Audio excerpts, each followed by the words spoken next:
Please subscribe Khabar Plus 18 for latest news and updates.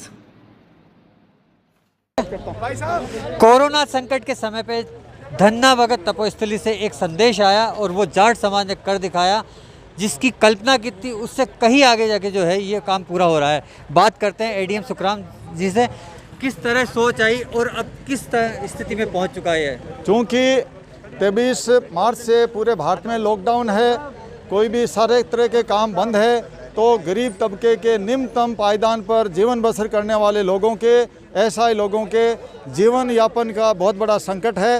Rajasthan सरकार की तरफ से ये निर्देश हैं कि समाज के जो लोग समृद्ध हैं, जो सक्षम हैं, उनको प्रेरित करते हुए और ऐसे निर्धनतम लोगों के लिए खाद्यान्न की व्यवस्था की जाए।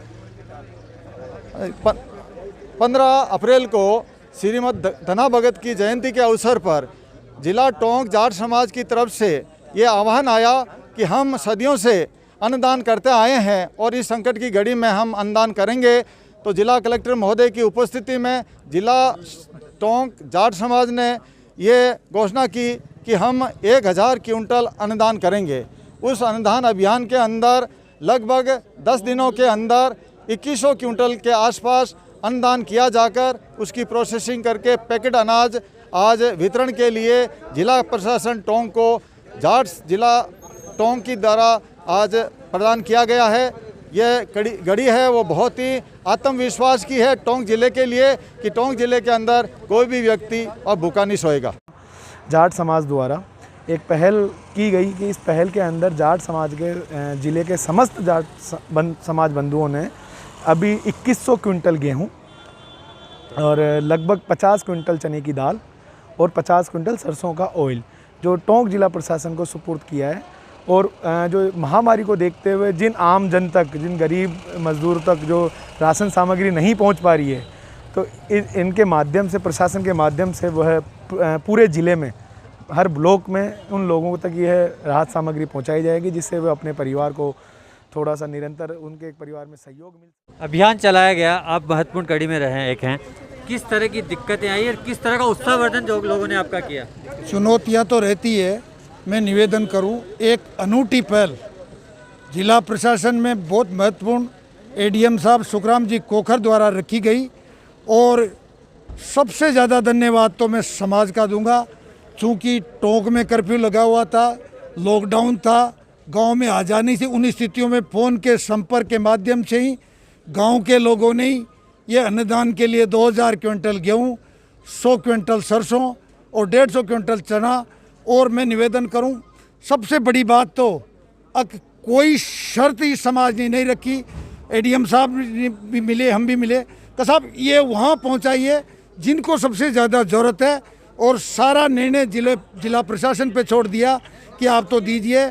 और मैं आश्वस्त करता हूँ जाट समाज की तरफ से, एडीएम साहब, प्रशासन के, इंतजामिया के खास मुखिया आदि बैठे हुए, और ज़रूरत पड़ेगी और आप पहल करेंगे तो समाज इस आपदा से निपटने के लिए बराबर की भागीदारी निभाएगा। 1000 क्विंटल की बात हुई थी, 2000 क्विंटल तक लक्ष्य पहुँच गया। उम्मीद थी शुरुआत में ये लक्ष्य 1000 क्विंटल का भी हमें भारी लगा, लेकिन जो ही धन्ना भगत जी की जयंती पर एक औपचारिक आह्वान हुआ तो 2-3 दिन के अंदर ही हमें पूरा आश्वस्त हो गए कि ये आंकड़ा है 2000 आराम से क्रॉस करेगा, और इस आंकड़ा क्रॉस किया। और आज भी जो हमारे जाट समाज के मौजूद आदमी हैं ये आह्वान कर रहे हैं कि ये जो अन्नदान की प्रक्रिया है ये यहीं पर ख़त्म नहीं हो जाती है, ज़रूरत पड़ेगी तो और भी करेंगे। एडीएम साहब, आप तो खुद एक किसान हैं, तो किसानों के हालातों को अच्छी तरह जानते हैं, उनका दिल भी जानते हैं, तो यह उम्मीद, क्या ये प्रेरणा वहीं से मिली आपको?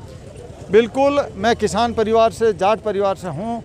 जब हम छोटे थे तब से ये देखता हैं कि हमारे पिताजी जब हल चलाने की शुरुआत करते थे तो अन्न देवी सेवड़ माता को प्रार्थना करते थे, तो उस वक्त अन्न की जो कामना करते थे वो अड़ोसी पड़ोसी, चिड़ी कमेड़ी, आया गया, गरीब गुरबा सबके लिए वो करते थे और कहते थे कि इन सब के भाका देना और लास्ट में मुझे भी देना।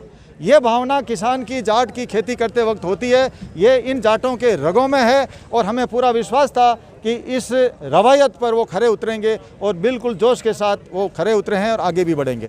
धन्ना भगत अन्नदान अभियान एक ऐसे दौर में पहुंचा जो एक प्रेरणा बन जाएगा पूरे देश के लिए। टोंक से शुरू हुआ अभियान राजस्थान और पूरे देश में फैले। हमारी यही कामना है। लोगों को प्रेरणा लेनी चाहिए कि कोई भी चीज़ बड़ी नहीं होती, बस हौसले बड़े होने चाहिए। सब्सक्राइब करें खबर प्लस 18 को और प्रेस करें इस बेल को। खबरों के लिए बने रहें।